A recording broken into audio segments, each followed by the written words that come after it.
அனைவருக்கும் வணக்கம். இன்றைக்கி சண்டே vlog தான் பார்க்க போகிறீங்க. ரொம்பவே இன்ட்ரெஸ்டிங்கான ரெசிபி தான் இன்றைக்கி பண்ணியிருக்கேன். மசாலா அரைச்சி செஞ்ச ப்ரான் கிரேவி பண்ணியிருக்கேன். இதோடவே தேங்காய் பால் பிரியாணி பண்ணியிருக்கேன். இது ரெண்டுத்துக்குமே காம்பினேஷன் ரொம்பவே அட்டகாசமாக இருக்கும். இப்போ வாங்க எப்படி செய்யறதுன்னு பார்க்கலாம்.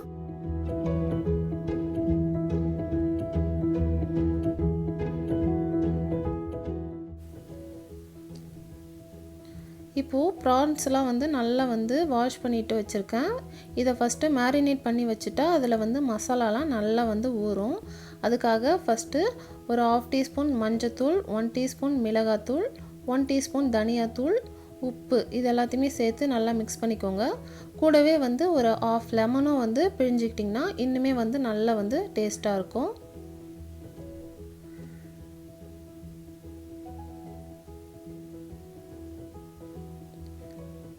இப்போ இது எல்லாத்தையும் மிக்ஸ் பண்ணிவிட்டு ஓரமாக வச்சிடலாம். இது அப்படியே மேரினேட் ஆகட்டும். இந்த இறால் கிரேவி செய்கிறதுக்கு நான் சின்ன வெங்காயம் யூஸ் பண்ணுறேன். சின்ன வெங்காயம் நீங்கள் சேர்த்து செய்யும் போது ரொம்பவே டேஸ்ட்டு ரொம்பவே நல்லா வரும். சப்போஸ் உங்கள்கிட்ட சின்ன வெங்காயம் இல்லை அப்படின்னா நீங்கள் பெரிய வெங்காயமே சேர்த்துக்கலாம். எப்போவுமே ஒரு டிஷ்ஷுமே நம்ம பல வகையில் ட்ரை பண்ணும்போது ஒரு டைமும் நமக்கு வேறு டேஸ்ட்டில் கிடைக்கும். நமக்கு ஒரே டிஷ்ஷை பல முறை நம்ம சாப்பிட்டாலுமே நமக்கு சலிப்பு தட்டாது. நிறைய விரும்பியும் சாப்பிடுவாங்க.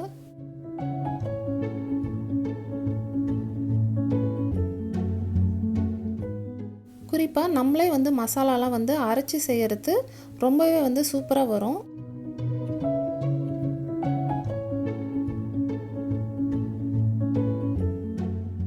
இப்போது ப்ரான் கிரேவிக்கு தேவையான மசாலா ஃப்ரை பண்ணிக்கலாம். எண்ணெய் சேர்க்காமல் வெறுமனே வானலில் தான் ஃப்ரை பண்ண போகிறோம். 2 டீஸ்பூன் தனியா, 1/2 டீஸ்பூன் சீரகம், 1/2 டீஸ்பூன் மிளகு, 2 ஏலக்காய், 2 கிராம்பு, 2 சின்ன துண்டு பட்டை, 2 காஞ்ச மிளகாய், நான் காஷ்மீரி மிளகாய் எடுத்துருக்கிறேன். இது எல்லாத்தையும் கொஞ்ச நேரம் நல்லா அடுப்பை கம்மி தீயில வச்சு ஃப்ரை பண்ணிக்கோங்க.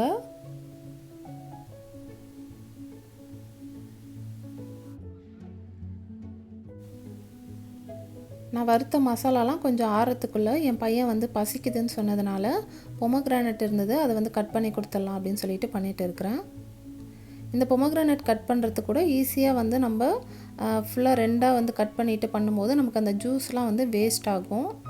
அந்த மாதிரி இல்லாமல் இப்போ நான் பண்ணுற மாதிரி நீங்கள் ட்ரை பண்ணிங்கன்னா ரொம்பவே ஈஸியாக நம்ம அந்த சுளைகளை எடுத்துடலாம். கொஞ்சம் கூட நமக்கு அந்த ஜூஸ்லாம் வேஸ்ட் ஆகாது.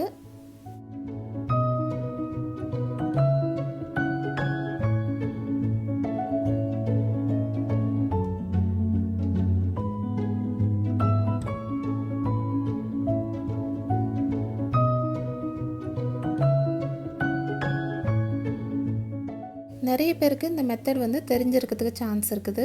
சப்போஸ் தெரியாதவங்களுக்காக நான் இதை ஷேர் பண்ணிக்கிறேன். எல்லா சைடும் இந்த மாதிரி கட் கொடுத்துட்டு ஓப்பன் பண்ணிங்கன்னா நமக்கு அதுக்கப்புறம் ஒரு ஸ்பூனு இல்லைனா எதனா கரண்டி வச்சு நம்ம தட்டலாம்.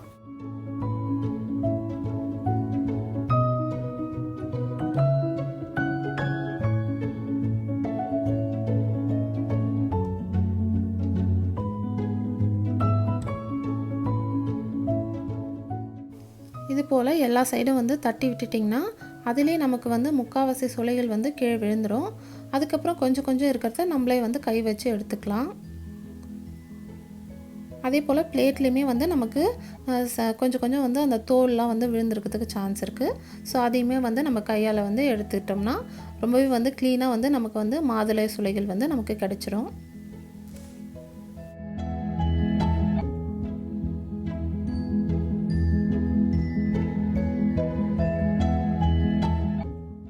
ஜேடன் ஜூஸாக வேணும் அப்படின்னு கேட்டதுனால சரின்னு சொல்லிட்டு உடனே அதை ஜூஸாக பண்ணிட்டேன்.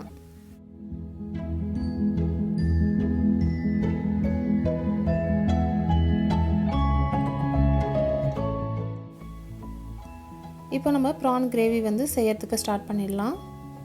கொஞ்சமாக எண்ணெய் சேர்த்துக்கிறேன். நல்லெண்ணெயில் செய்யும் போது ரொம்பவே வந்து டேஸ்ட் வந்து நல்லாயிருக்கும். இப்போது இதில் ஒரு 1/2 டீஸ்பூன் சோம்பு வந்து போட்டுக்கிறேன். சோம்பு பொரிஞ்சதுக்கப்புறமா வெங்காயம் கட் பண்ணி வச்சுருக்கிற வெங்காயத்தை வந்து சேர்த்துக்கிறேன்.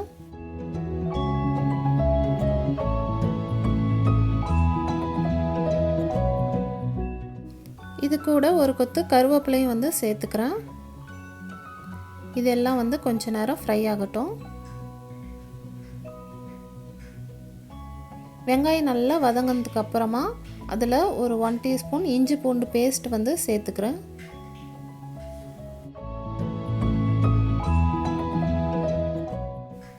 இஞ்சி பூண்டு சேர்த்து கொஞ்ச நேரம் நல்லா வந்து ஃப்ரை பண்ணிக்கோங்க. இல்லைனா வந்து அந்த இஞ்சி பூண்டோட பச்சை வாசம் வந்து வரும்.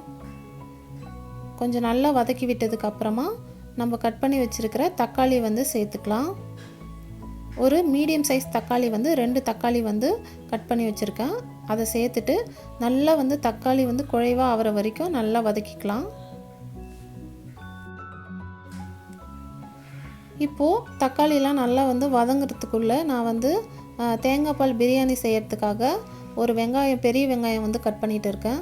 பிரியாணிக்கு எப்போவுமே வந்து நம்ம பெரிய வெங்காயம் வந்து சேர்த்து செய்யும்போது தான் நல்லாயிருக்கும். அதனால தான் பெரிய வெங்காயம் எடுத்து கட் பண்ணிகிட்டு இருக்கேன். சைட் பை சைடு வந்து நம்ம வந்து தக்காளியும் வந்து நல்லா வெந்துடுச்சான்னு சொல்லிட்டு அடிக்கடி வந்து கிளறி விட்டுக்கலாம். இப்போ பார்த்திங்கன்னா தக்காளிலாம் நல்லா வந்து குழைவாக வந்து வெந்து வந்துடுச்சு. இப்போ நம்ம வச்சுருக்கிற மேரினேட் பண்ணி வச்சுருக்கிற ப்ரான்ஸை வந்து சேர்த்துக்கலாம்.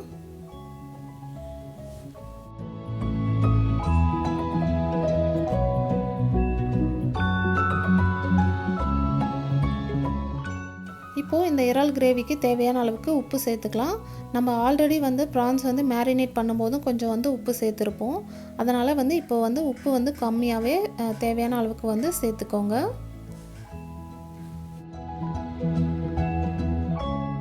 நம்ம வறுத்து அரைச்ச அந்த மசாலா பவுடர் வந்து நம்ம வந்து சேர்த்துக்கலாம். இந்த பவுடர் சேர்க்கும் போது தான் இந்த கிரேவிக்கு வந்து ஒரு தனி டேஸ்ட்டே வந்து வரும்.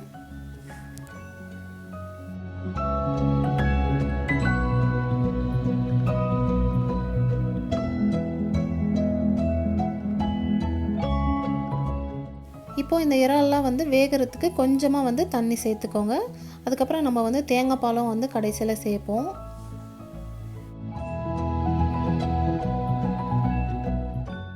இந்த இறால் கிரேவி கொஞ்ச நேரம் வெந்துட்டே இருக்கட்டும். நம்ம அதுக்குள்ளே வந்து பிரியாணிக்கு வந்து ரெடி பண்ணிடலாம். அதுக்கு குக்கர் வச்சுட்டு அதில் வந்து கொஞ்சமாக வந்து எண்ணெய் சேர்த்துக்கிறேன்.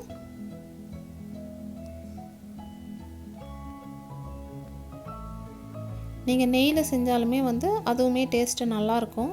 இருந்தாலும் வந்து நம்ம ஆல்ரெடி நம்ம தேங்காய் பால் வந்து சேர்க்கறதுனால ரொம்ப வந்து திகட்டும் அப்படின்றதுனால நான் வந்து எண்ணெயே வந்து சேர்த்துக்கிறேன். அதில் வந்து பிரியாணிக்கு தேவையான ஸ்பைசஸ்லாம் வந்து ஆட் பண்ணிக்கோங்க. இப்போது கட் பண்ணி வச்சுருக்கிற ஒரு பெரிய சைஸ் வெங்காயத்தை வந்து சேர்த்துக்கலாம்.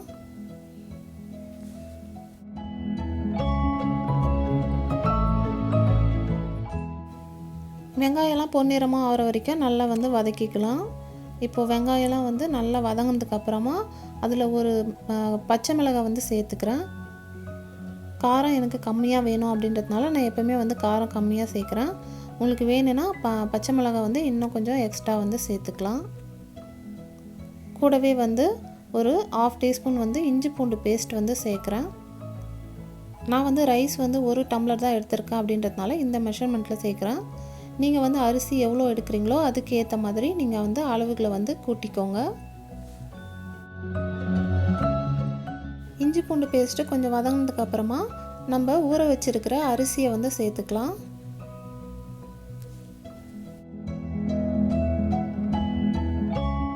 இப்போது தேங்காய் பால் வந்து 2 டம்ளர் வந்து சேர்த்துக்கிறேன். நான் 1 டம்ளர் அரிசி எடுத்துருக்கேன். அதனால் 2 டம்ளர் தேங்காய் பால் வந்து சேர்த்துக்கிறேன். இப்போது இதுக்கு தேவையான அளவுக்கு உப்பு சேர்த்துக்கலாம். உப்பு சேர்த்துட்டு மிக்ஸ் பண்ணிவிட்டு நம்ம குக்கரை வந்து மூடி போட்டு ஒரு 3 விசில் விட்டுக்கலாம். இன்றைக்கி வந்து நான் நார்மல் ரைஸில் தான் வந்து செஞ்சுருக்கிறேன். அதனால் நார்மல் ரைஸ் அப்படின்றதுனால 3 விசில் விடுறேன். சப்போஸ் நீங்கள் வந்து பிரியாணி ரைஸில் வந்து பண்ணுற மாதிரி இருந்தீங்கன்னா 2 விசில் விட்டாலே உங்களுக்கு வந்து சரியாக இருக்கும். இப்போது நம்மளுடைய கிரேவியும் வந்து ரெடி ஆகிடுச்சு. லாஸ்ட்டாக வந்து கொஞ்சம் தேங்காய் பால் வந்து ஊற்றிட்டு ஸ்டவ் வந்து ஆஃப் பண்ணிவிடுங்க.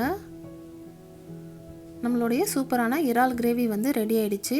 கொஞ்சமாக வந்து கொத்தமல்லி தழை இருந்தால் தூவிக்கோங்க. என்கிட்ட இல்லைன்றதுனால நான் வந்து போடலை.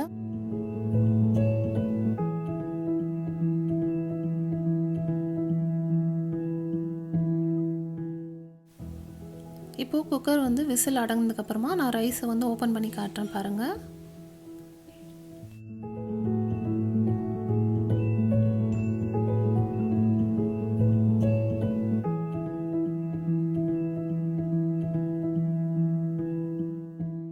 ஸோ ரைஸ் பார்த்திங்கன்னா நல்லா வந்து உதிரி உதிரியாக சாஃப்டாக நல்லா வெந்து வந்திருக்கு.